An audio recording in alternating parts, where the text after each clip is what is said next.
जिन भाग्यशाली जीवों ने अपने मन रूपी भ्रमर को भगवान के चरण कमल रूपी मकरंद का एक बार रसपान करा दिया है, उनका अब किसी भी प्रकार के पाप का कोई भी प्रायश्चित अवशिष्ट नहीं रहा।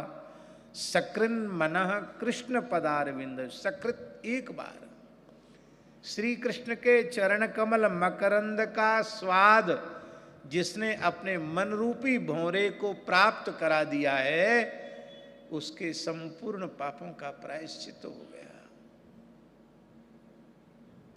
जागृत की तो चले क्या, नते यमं पाश भृतश्च तद्भटान, स्वप्ने ही पश्यन्ति ही स्वप्ने पि पश्यन्ति ही चीर्ण निष्कृता। वे स्वप्न में भी यमराज और यमराज के दूतों को नहीं देखते हैं। फिर नरक का तो प्रश्न ही क्या है, नरक की तो बात ही क्या है। भगवान नाम, भक्ति में जो सरलतम भक्ति है वो नाम ही भक्ति है। स्वामी जी श्रीमद् रामचरितमानस के उत्तरकांड में गोस्वामी जी ने ज्ञान दीप का वर्णन किया, बहुत सुंदर वर्णन किया।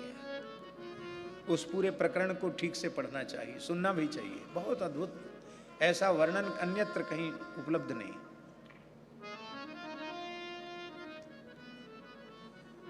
और उस ज्ञान दीप के महात्म्य का वर्णन करते हुए समस्या भी प्रस्तुत कर दी। क्या समस्या रखी? इंद्री द्वार झरोखे नाना, तह तह सुर बैठे करी थाना, आवत देखें विषय बयारी, तुरत ही दे कपाट उघारी। क्यों? इंद्रिन सुरन न ज्ञान सुहाई, विषय भोग पर प्रीति सदाई। इतना यत्न किया, गाय लाया, गैया की सेवा की, दूध दुहा, दूध को औटाया, फिर जमाया, फिर दही बनाया, फिर बिलोया, फिर माखन निकला, फिर माखन को तपाया तब घी निकला। अपने विशुद्ध मन के तूल को ही कपास बनाकर, बत्ती बनाकर उसमें स्नेह रखा, घी रखा और फिर प्रज्वलित किया। इसके बाद भी समस्या आ गई। अब भाई दीपक का आप इसलिए चाहते हैं ना कि आपकी अंधकार की निवृत्ति हो जाए, तो गोस्वामी जी कहते हैं ये ज्ञान दीपक है। अब हम तुम्हें एक ऐसे दीपक का निरूपण करके सुना रहे हैं जिस पे चाहे जितना पानी पड़े बुझना नहीं, और चाहे जितना आंधी तूफान चले तो भी बुझेगा नहीं। वो क्या है? और बालकांड में नाम वंदना के प्रकरण में क्या कहा? राम नाम मणि दीप धरु, जीह दे हरि द्वार, तुलसी भीतर बाहिर, जो चाहसी उजियार। तो एक वाक्यता करनी पड़ेगी कि नहीं? बालकांड में राम नाम को मणि कहा और उत्तरकांड में भक्ति को मणि कहा। इसका मतलब है श्री राम नाम, श्री कृष्ण नाम, श्री हरि नाम, श्री गोविंद नाम महामणि ही भक्ति है, भगवान नाम ही भक्ति है। ये भक्ति का सरलतम स्वरूप है।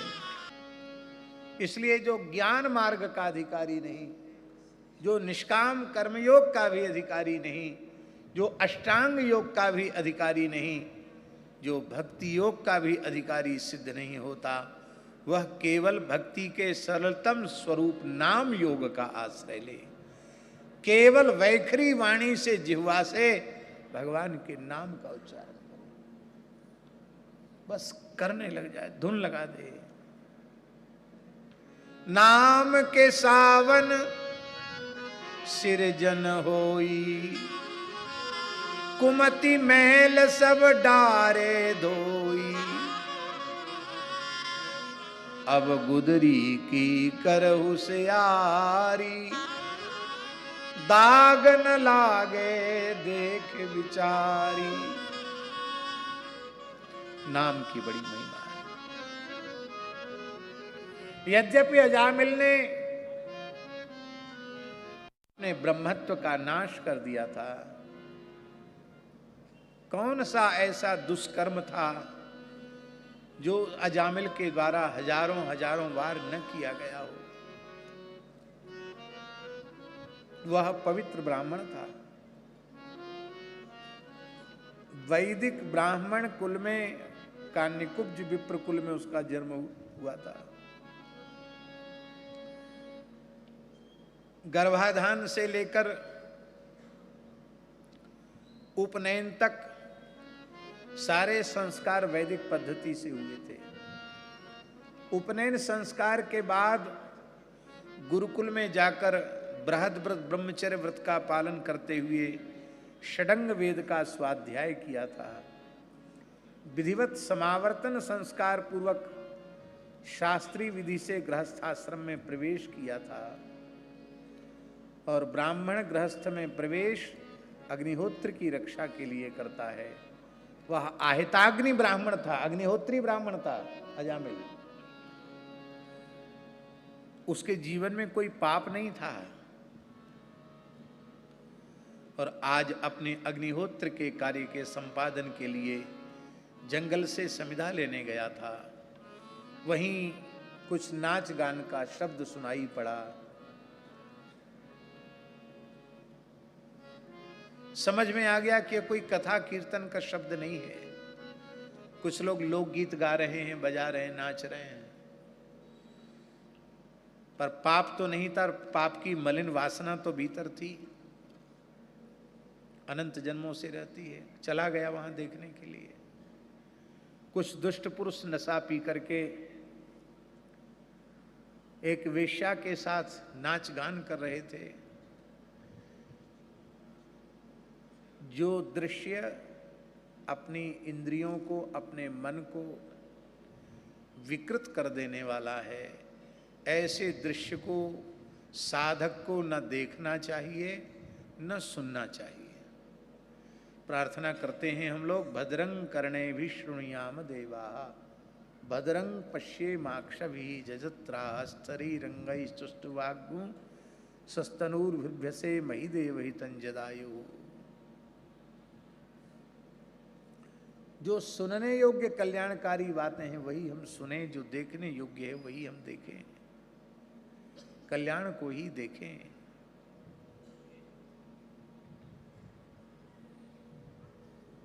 जो नहीं देखना सुनना चाहिए तो उसको देखा सुना, केवल इतने से ही उसका पतन हो गया। अब स्वामी जी वह विचार कीजिए कि लोग जो हठात जो चीज नहीं देखनी वो देखते हैं, जो नहीं सुननी जो सुनते हैं, उनका जीवन कैसा होगा। सिनेमा के द्वारा, चलचित्रों के द्वारा गंदगी परोसी जा रही है। और पहले तो कोई सिनेमा घर में जाके देखते थे, फिर टीवी में देखने लग गए, अब मोबाइल में सब आ गया।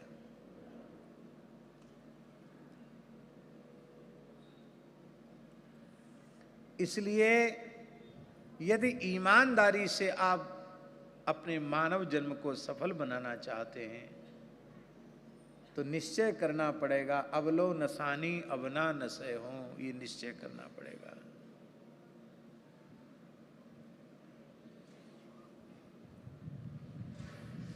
नहीं तो बात बनेगी नहीं, काम बनेगा नहीं।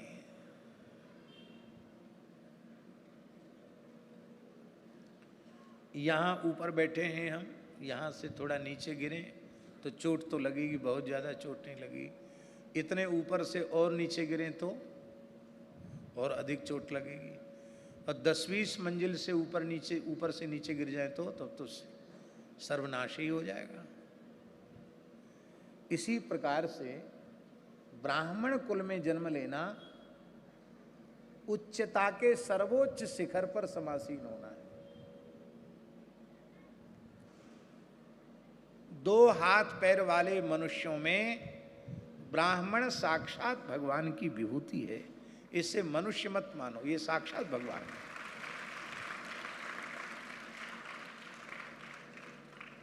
चार पैर वाले प्राणियों में गाय साक्षात भगवान की विभूति है। गाय के रूप में साक्षात भगवान है।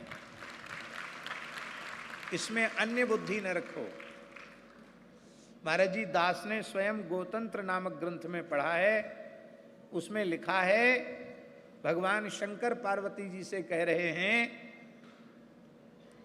जो मनुष्य गाय में पशु बुद्धि रखता है वह मनुष्य कहलाने के योग्य नहीं है। हे पार्वती, वह नर पशु है, गाय पशु नहीं है। गाय साक्षात भगवान का स्वरूप है। और हमसे पूछो महाराज जी, तो हम तो कहेंगे भगवान की भी भगवान गाय है। रामकृष्ण की आराध्या उपास्या गाय। कौन ऐसी देवी है, कौन ऐसा देवता है, कौन ऐसा ऋषि है जिसने गाय को अपनी आराध्या उपास्या के रूप में स्वीकार न किया हो।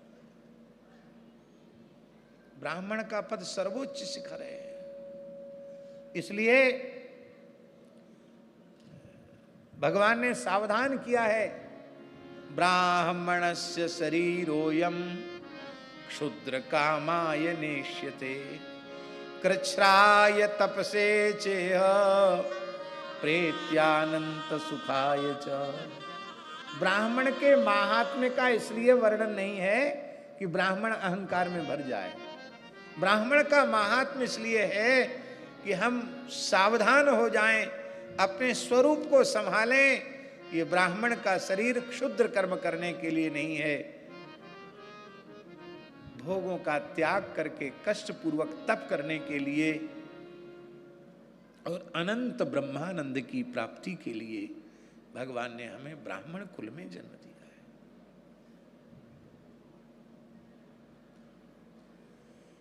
इस सर्वोच्च श्रेष्ठता के शिखर पर समासीन अजामिल जब नीचे गिरा, उतना ही नीचे चला गया। इसलिए उच्च पुरुषों को, शिखरस्थ पुरुषों को, शीर्षस्थ पुरुषों को बहुत सावधान रहना चाहिए। महाराज जी, ऐसे वर्णों में प्रथम भगवान की विभूति है ब्राह्मण, ऐसे ही आश्रमों में चतुर्थ आश्रम भगवान की विभूति है। सन्यास को भगवान की विभूति माना गया है।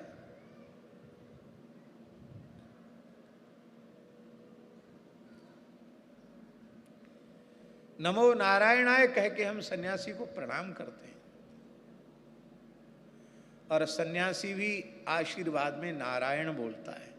इसका मतलब हम भी तुमको मनुष्य की दृष्टि से नहीं, हम भी तुम्हें नारायण की दृष्टि से देख रहे हैं। इसलिए सन्यास धर्म से भ्रष्ट व्यक्ति को भी शास्त्र की भाषा में आरूढ़ पतित कहा जाता है। आरूढ़ पतित, सर्वोच्च शिखर पर आसीन होने के बाद फिर नीचे गिर गया। इसलिए साधु और ब्राह्मण, इन दोनों को अपने स्वरूप को संभालने की बहुत आवश्यकता है। यहां समझना केवल इतना है, अजामिल में सब कुछ था पर भगवत भक्ति उसमें नहीं थी। इसलिए पाप तो नहीं था पर पाप की मलिन वासना थी, इसलिए उसका पतन हो गया। सारे लक्षण घटित हैं नहीं, तपसा ब्रह्मचर्येण समेन च दमेन च त्यागेन सत्य शौचाभ्याम यमेन नियमेन च, सारे लक्षण घट रहे हैं अजामिल में। केवल भगवान के प्रति भक्ति नहीं है, और वो भक्ति बिना नामाश्रय के, बिना भगवत कथा के आश्रय के, बिना भगवान नाम के आश्रय के भक्ति प्रकट हो ही नहीं सकती। आज तक किसी में प्रकट नहीं हुई।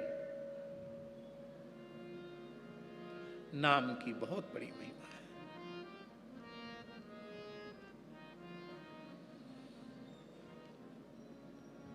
पत्नी को छोड़ दिया, घर को छोड़ दिया, वेश्या के यहां ही रहने लग गया, अपने सारे ब्रह्मत्व को नष्ट कर दिया। उसी दासी के गर्भ से न जाने कितनी संतान उत्पन्न हो गई। महापुरुषों की कृपा हुई, कुछ ऋषियों का समुदाय वहां से निकला। सायंकाल होने वाला था, किसी स्थान में वे आश्रय चाहते थे। जंगल में पूछा कहाँ निवास करें, तो जंगली लोग यही समझते थे कि कलो कम से कम ये ब्राह्मण तो है ही हैं, हम लोग तो कोल भील हैं, समझते नहीं साधु संतों का कैसे आदर किया जाता, इन्हीं के यहाँ भेज दो।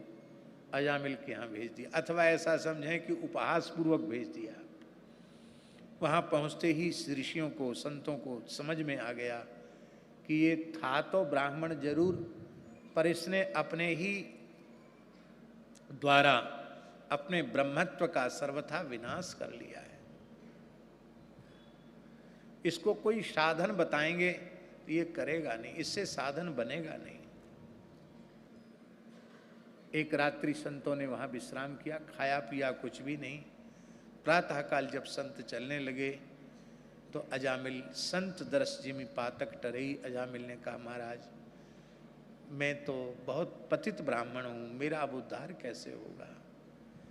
तब उन संतों ने कहा कोई बात नहीं, तुम्हारी कितनी संतान है? बोले 9 पुत्र हैं हमारे। कितने? 9। और 10वीं संतान मेरी पत्नी के गर्भ में है। ऋषियों ने मन में विचार किया इसको क्या बताया जाए। उन्होंने कहा कि कोई बात नहीं अजामिल, 10वीं संतान भी पुत्र ही होगी, उसका नाम नारायण रखना, उसका नाम नारायण रखना। देखना नारायण नाम भूल मत जाना, बालक का नाम नारायण ही रखना। कहकर संत चले गए। और अब तो वो दिन में 2-4 बार अपनी पत्नी को कहता भगवान भूल तो नहीं गई हो, बाबा लोग आए थे क्या कह के गए थे कि पुत्र का नाम हम लोग नारायण रखेंगे। हाँ हाँ मुझे याद है, नारायण नाम रखेंगे। बालक का जन्म हो गया। अब सबसे छोटे बालक में ममता होती है। अनायास ही गुणाक्षर न्याय से नारायण नाम का उच्चारण बरबस अजामिल और अजामिल की पत्नी के मुख से होने लग गया। अभी बालक नारायण मात्र 5 वर्ष का था और ये अजामिल 81 वर्ष की आयु का हो रहा था उस समय भयंकर यमदूत आए, क्योंकि इसकी मृत्यु का क्षण निकट में था। उन भयंकर पास मुगदरधारी यमदूतों को देख करके इसके मलमूत्र छूट गया, बहुत व्याकुल हो गया। वो अपने यमपाश से इसके सूक्ष्म शरीर को पाशबद्ध करके जैसे ही खींचने लगे, उसके प्राणों का उत्क्रमण आरंभ हुआ। तो सबसे अधिक ममता छोटे पुत्र पर थी और बरबस उसके मुख से नाम निकला नारायण। भगवान की याद करके नहीं, वो 5 वर्ष के बेटे की याद करके नारायण। जैसी नारायण नाम निकला, अभी नारायण पूरा नहीं बोल पाया था, नारा इतना बोल पाया था। यण कहने के पहले पहले ही भगवान नारायण के पार्षद वहां प्रकट हो गए। बोलो भक्तवत्सल भगवान की। शंख चक्र गदा पद्मधारी भगवान के जैसे ही स्वरूप वाले भगवान वैकुंठनाथ के पार्षद प्रकट हो गए और उन्होंने यमपाश से मुक्त करा दिया अजामिल को और फटकारते हुए यमदूतों से कहा कि तुम कौन हो, इसको कहां ले जा रहे हो? बोले हम लोग धर्मराज के दूत हैं, ये भयंकर पापी जीव है, इसको नरक में ले जाकर हम शुद्ध करेंगे। विष्णु दूता ऊचुहु, भगवान के पार्षदों ने कहा यूयं वै धर्मराजस्य यदि निर्देशकारिणः ब्रूत धर्मस्य नस्तत्वं यच्च धर्मस्य लक्षणम। यदि आप धर्मराज के आज्ञा पालक हैं तो आप धर्म का लक्षण बताइए। धर्म का लक्षण क्या है? जब धर्मराज के दूत हैं तो धर्म की परिभाषा आपको मालूम होनी चाहिए। यमदूतों ने कहा बिल्कुल मालूम है। वेद प्रणिहितो धर्मो यधर्मस्तद विपर्ययः वेदो नारायण साक्षात स्वयंभूरिति सुश्रुम। वेद ने जिसका विधान किया है वह धर्म है, वेद ने जिसका निषेध किया है वह अधर्म है। वेद साक्षात नारायण है, स्वयंभू है, भगवान के श्वास प्रश्वास से प्रकट है, स्वयं प्रकाश स्वरूप ज्ञान स्वरूप है, ऐसा हमने सुना है। देखो, मनुष्य जो कुछ पाप करता है उसके इतने गवाह होते हैं। यहाँ तो जो गवाह होते हैं ना, उनको रुपया पैसा दे करके हलवा और मालपुआ खीर खिला करके उनको बदल दिया जाता है। पर जो भगवान ने गवाह रखे हैं मनुष्य के शुभाशुभ कर्मों के, वो बेईमान नहीं है, वह रिश्वत नहीं चलती, वो पक्के गवाह हैं। कौन कौन है? ध्यान से सुने। सूर्योग्नि खम मरुद गावः सोम संध्या हनि दिशा कंकुकालो धर्म इति येते दह्यस साक्षिणा। इतने मनुष्य के गवाह हैं, साक्षी हैं। कौन कौन? सूर्य, अग्नि, आकाश, वायु, इंद्रियां, चंद्रमा, संध्या, रात, दिन, दिशाएं, जल, पृथ्वी, काल और धर्म। ये 14 गवाह हैं पुण्य पाप के। दिनों रात की गवाही देते हैं, एक एक सेकंड की खबर देते हैं, कब आपने क्या किया, क्या अच्छा किया, क्या बुरा किया। सबका लेखा जोखा वहां होता है। महाराज, वेद में जिन कर्मों का निषेध किया गया है उन कर्मों को एक बार दो बार नहीं, इसने हजारों हजारों बार किया है। इसने अपने ब्रह्मत्व का नाश कर दिया है। इसलिए हम इसको नरक में ले जा करके आग में डाल करके शुद्ध करेंगे। भगवान के पार्षदों ने कहा कि बड़े दुख की बात है, आप अपना परिचय तो दे रहे हो कि हम धर्मराज के दूत हैं, पर आपको धर्म का काखा गाघा भी मालूम नहीं है। आप धर्मराज के दूत कहलाने योग्य नहीं हैं, क्योंकि धर्मराज की सभा में अधर्म का प्रवेश हो गया। जो दंड के योग्य नहीं है उन्हें दंड दिया जा रहा है। बड़े दुख की बात है। आप कहते ये पापी है, इसको हम नरक ले जाएंगे। ये पापी नहीं है, ये कभी पापी रहा, पर अब इस समय यह पापी नहीं है। ये पापी था, इसमें संदेह नहीं है। महापापी, भयंकर पापी ये था, इसमें संदेह नहीं है। पतित नहीं, महापतिताधम था, इसमें कोई संदेह नहीं है। लेकिन अब यह पापी नहीं है। इसके संपूर्ण पापों का प्रायश्चित हो चुका है। यमदूतों ने कहा, न तप्त कृच्छ किया, न चांद्रायण क्रिया, न तीर्थ यात्रा की, न यज्ञ किया, न दान किया, न पुण्य किया, कैसे पाप का प्रायश्चित हो गया? भगवान के पार्षदों ने कहा, अरे एक जन्म की क्या चले, अयं कृत निर्वेशो जन्म कोट्यं सामपि यद ब्याजहार विवसो नाम स्वश्चयनम हरे। इसने करोड़ों जन्मों के पापों का प्रायश्चित कर लिया है।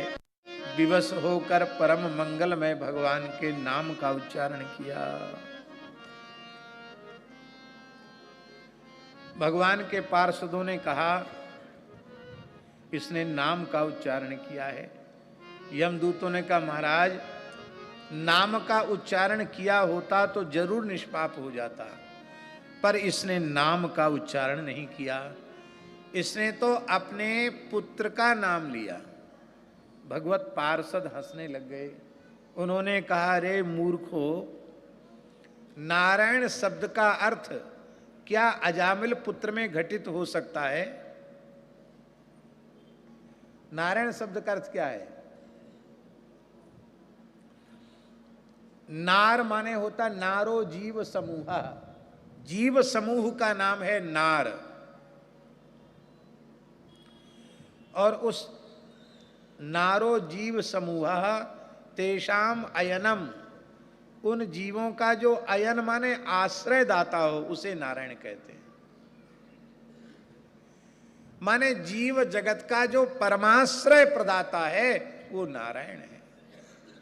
ये अपने बाप को तो मरने से बचा नहीं पा रहा है, ये नारायण कैसे हो, सारे जीव जगत का आश्रयदाता कैसे हो सकता है? और नारायण भगवान का नाम नारायण कब से है? और अजामिल पुत्र का नाम नारायण कब से? तो 5 साल का है, तो 5 वर्ष के पहले नारायण नाम ही नहीं था क्या? नारायण नहीं थे क्या? अथवा अजामिल पुत्र का शरीर जब नष्ट हो जाएगा तो इसके साथ ही नारायण नाम विलुप्त हो जाएगा क्या? नारायण नाम का अर्थ भी नारायण में ही घटित है, और नारायण नाम नारायण का ही हो सकता, अजामिल पुत्र का नाम नारायण नहीं हो सकता। व्यवहार के लिए भले ही रख लो, पर नारायण नहीं हो सकता। नारायण नाम तो नारायण का ही रहेगा। फिर भी आप पीछे पड़ो कि नहीं, उसने तो पुत्र के बहाने से ही नारायण नाम का उच्चारण किया। तो सांकेत्यम पारिहास्यम वा स्तोभम हेलनमेव वा वैकुंठ नाम ग्रहणम से साग हरम विदु। कोई संकेत में भगवान का नाम ले, हास परिहास में भगवान का नाम ले, तान आलापने में भगवान का नाम ले, हरि ओ हरि। लोक भाषा के बहुत से रामा हो रामा, हरि हो हरि, भले ही उसमें कोई जरूरत नहीं है उसकी, लेकिन वो तान देने के लिए नाम लेते हैं। अवहेलना में, किसी की अवहेलना करने में भगवान के नाम का उच्चारण करता है तो भी उसके सारे पाप नष्ट हो जाते हैं। हमारे यहां संतों में ए ओ अरे ये सब नहीं बोला जाता है। ऐसा बोलने वाले को खड़िया मानते हैं। सीताराम, राधे श्याम, नारायण ऐसे कह के संकेत में बुलाते हैं। आपको हमें नाम मालूम नहीं आपका, राम जी आइए, नारायण पधारी, ऐसे बोले।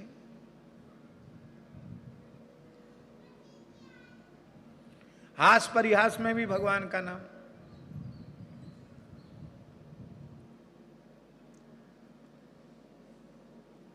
महात्मा की झोली चली गई, बड़े उदास थे। कहो बाबा महात्मा क्यों उदास हो? अरे बोले क्या करें महाराज, कृष्ण लीला हो गई। क्या हो गई? चोरी हो गई। तो चोरी हो गई ये नहीं बोले, क्या बोले? कृष्ण लीला हो गई। महात्मा समझ गए चोरी हो गई। तो कृष्ण लीला में कुछ गया कि नहीं गया? अरे बोले कुछ मत पूछो महाराज, सब गोपी चंदन चला गया। बोलो वृंदावन बिहारी। झोली में कुछ भेंट दक्षिणा होती, उसको टकसाली साधु गोपी चंदन बोलते हैं। ये सभा में बोलने वाली बात नहीं, पर मुंह से निकल गई। संतों के कुछ कोड वर्ड होते हैं, गोपी चंदन। अब गोपी चंदन भी नहीं है। कोई बात नहीं, गोपी चंदन तो महाराज मिल जाएगा, सब हो जाएगा। स्तोभ में वेद में एक अंश होता है सामगान में, स्तोभ कहते हैं उसको, हा हुआ ये सब बोले जाते हैं, हाउ हाउ ये बोला जाता है, तो उसका गायन में उसका उपयोग है। अब तराना क्या है, उसका कोई अर्थ थोड़ी है, गायन में उसका उपयोग है। भारतवर्ष के शास्त्रीय संगीत के एक दिव्य महापुरुष, शीर्षस्थ महापुरुष, प्रातस्मरणीय पंडित श्री भीमसेन जी जोशी, वो आलाप लेते थे, तराना लेते थे तो भगवान नाम में ही नारायण हरि भज नारायण। पूज्य श्री डी.आर. स्वामी श्री पार्वतीकर जी महाराज वीणा बाबा गुरु जी, वो पूरी वीणा की गत भज नारायण, श्री नारायण, जय जय नारायण, इसी पर उन्होंने सारी गतें, कम से कम 90,000 से ऊपर गतें उन्होंने तैयार की थी, केवल भगवान नाम पर। संतों के उपाय होते हैं। महाराज जी 4 चोर थे, वो भेष तो बना रखा था, तो उन्होंने भक्तों का वो करते थे चोरी, अपने को छिपाने के लिए तिलक विलक लगा रखे थे, और जंगल में रहते थे। तो कोई मालदार आदमी उधर से निकलता, तो उसमें से एक चोर बोलता, नारायण।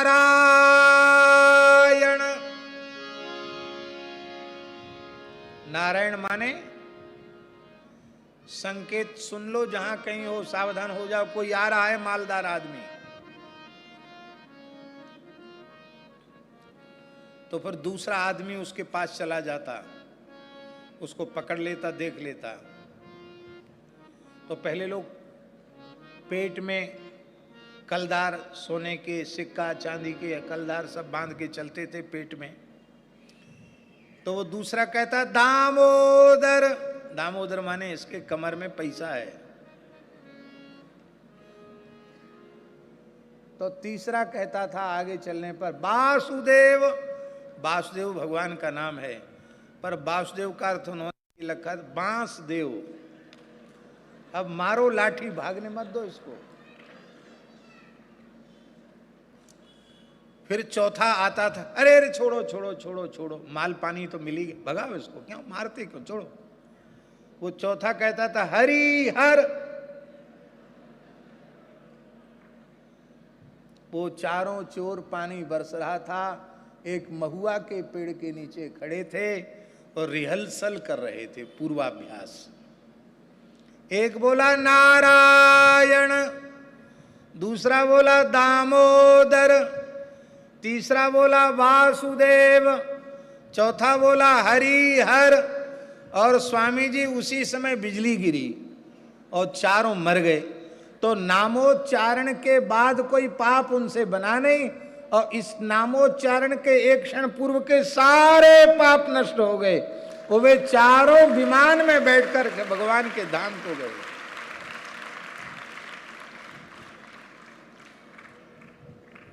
सांकेत्यम पारिहास्यम वास्तोभम हेलनमेवा वैकुंठ नामक ग्रहणम अशेषाघरम विदु।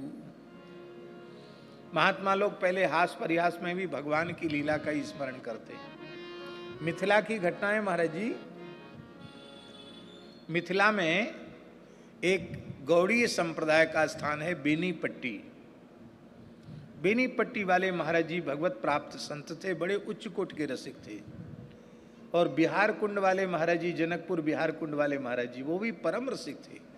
दोनों का घनिष्ठ प्रेम, एक रामानंद संप्रदाय के, एक गौड़ीय संप्रदाय के।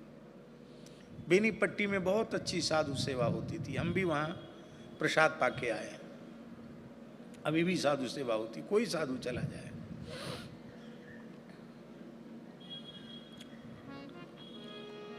तो बिहार कुंड वाले महाराज जी जनकपुर से बेनीपट्टी आए,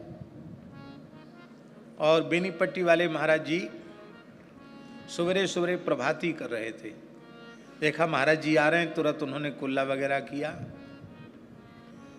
तो अब दोनों मित्र मिले, तो बिहार कुंड वाले महाराज जी ने कहा,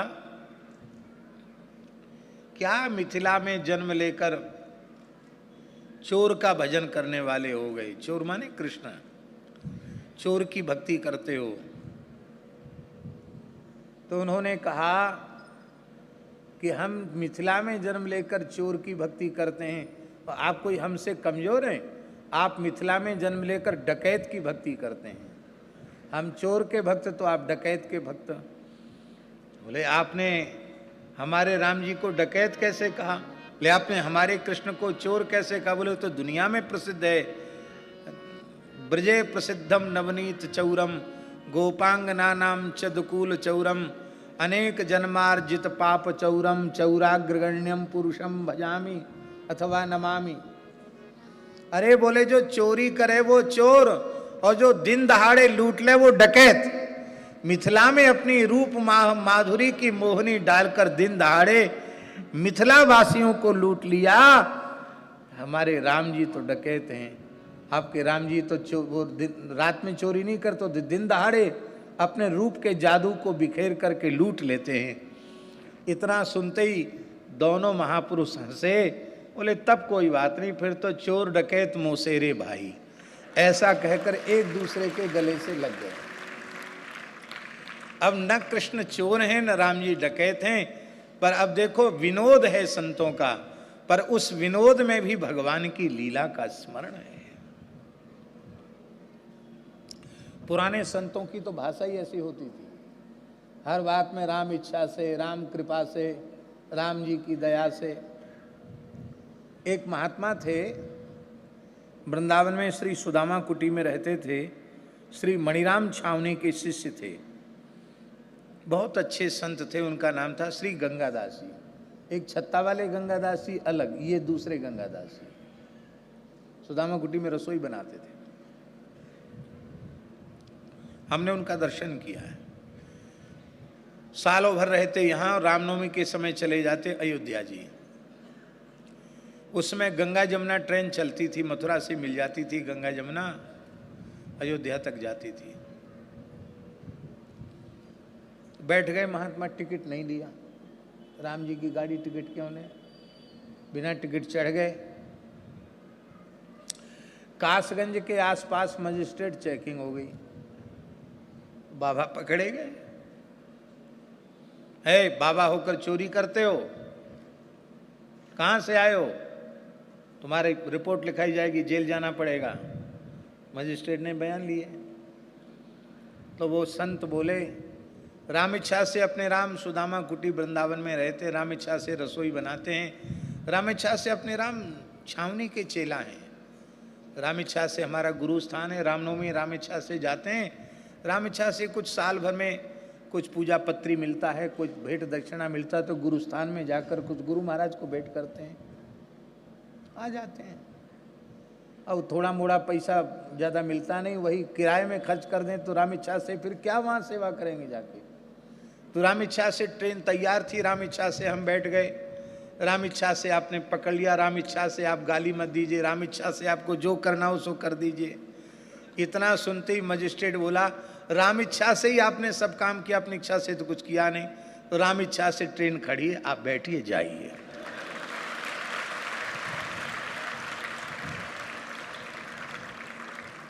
जितने लोग थे उनको पकड़ लिया और वो छूट गए। वो इतना कठोर अधिकारी था, किसी को नहीं छोड़ता था।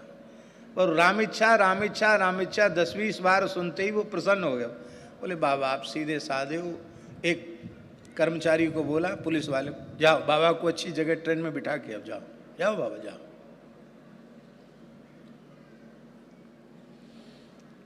भगवान नाम का अभ्यास।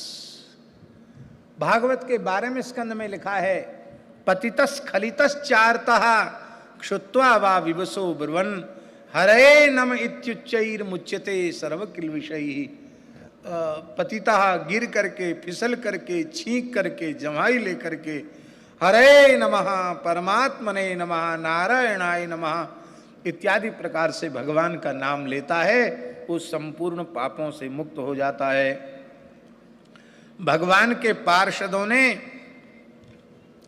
अजामिल को बचा लिया और महाराज जी ये यमदूत, इधर अजामिल को वैराग्य हो गया, क्योंकि उसने भगवान के पार्षदों का दर्शन कर लिया था, जो भगवत दर्शन के ही समान है। उसे अपने किए हुए पापों का बहुत तीव्र पश्चाताप हुआ। इति जात सुनिर्वेदा, उसको वैराग्य जग गया। और गंगा द्वार मुपे आय मुक्त सर्वानुबंधना, वो वहाँ से कन्नौज से चलकर हरिद्वार चला गया।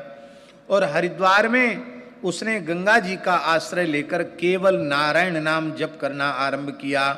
हित्वा कलेवरम तीर्थे गंगायाम दर्शनादनु सद्य स्वरूपम जगृहे भगवत पार्श्ववर्ती नाम। गंगा जी के तट पर नारायण नाम संकीर्तन करते हुए महाराज जी इसने 3 वर्ष तक गंगा जी के तट पर रह करके भगवान के नाम का साधन किया।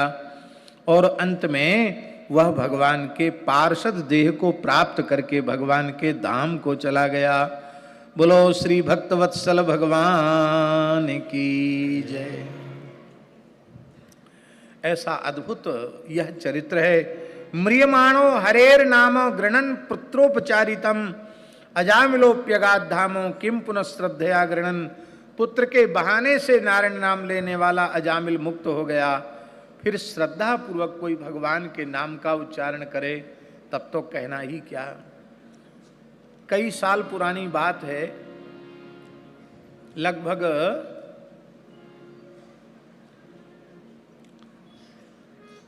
1999 की बात होगी। ऋषिकेश में अपने राम कथा कह रहे थे। परम श्रद्धेय स्वामी श्री राम सुखदास जी महाराज गीता भवन में विराज रहे थे। बहुत साधक बहुत संत कथा सुनने आते थे। एक दंडी सन्यासी भी कथा सुनने आते थे। और स्वामी जी उस समय बिना संगीत की कथा होती थी और 8 घंटे कथा होती थी। 9 दिन की कथा थी, एक दिन का महात्म, 8 दिन कथा, 4 घंटे सवेरे 4 घंटे शाम कथा। कृष्ण जन्म वाले दिन तो 10 घंटे कथा हुई। खूब कहते थे कथा। तो दंडी सन्यासी समय से सुनते थे।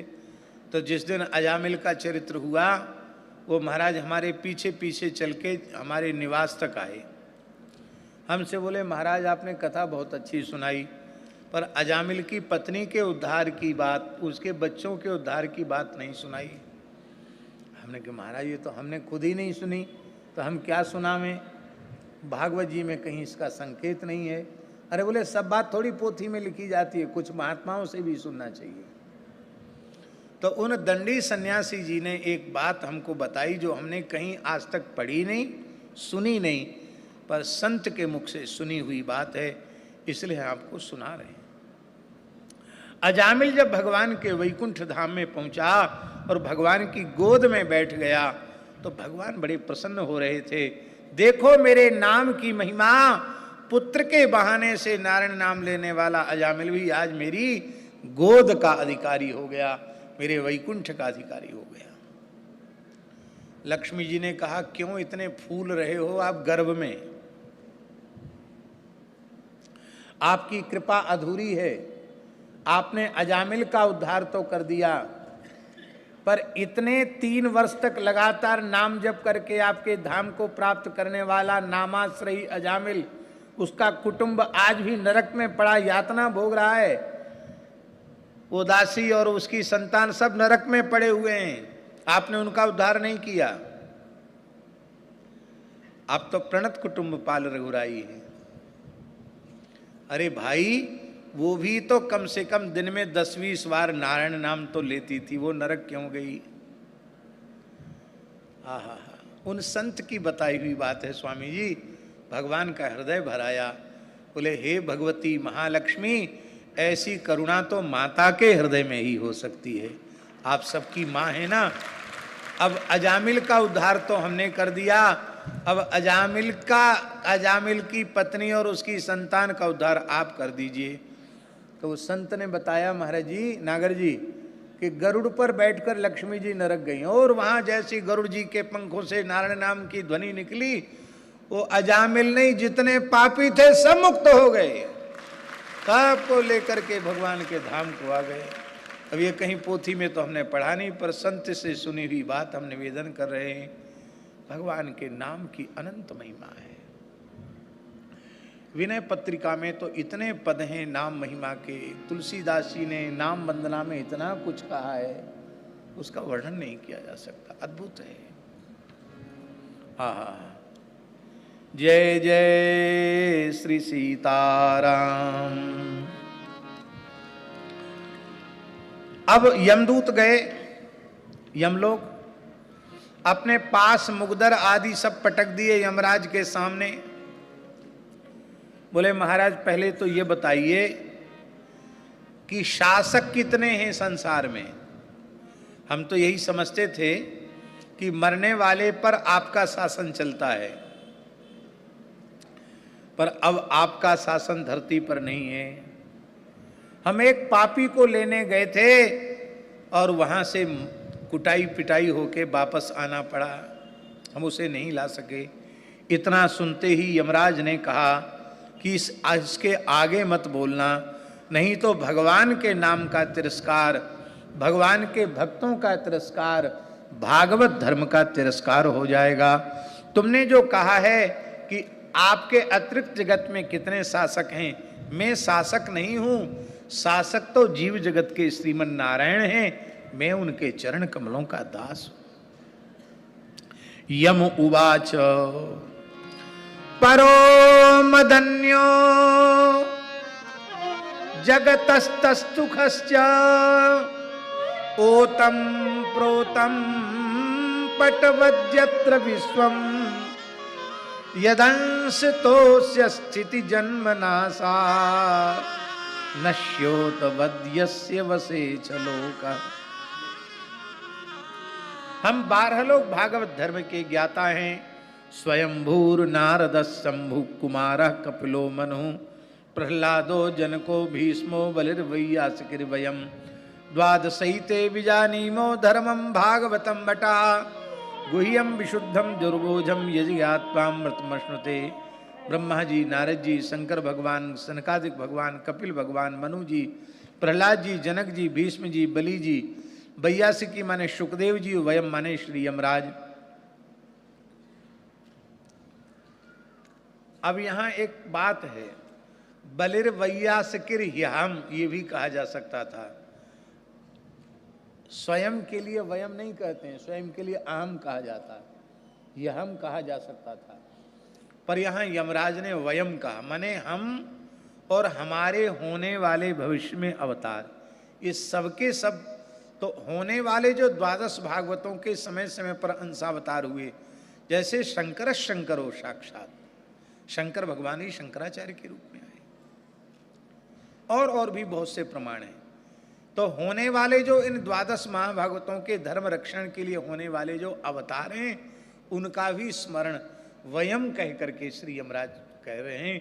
हम और हमारे होने वाले भविष्य में अवतार, वे सबके सब भागवत धर्म के रहस्य के ज्ञाता हैं।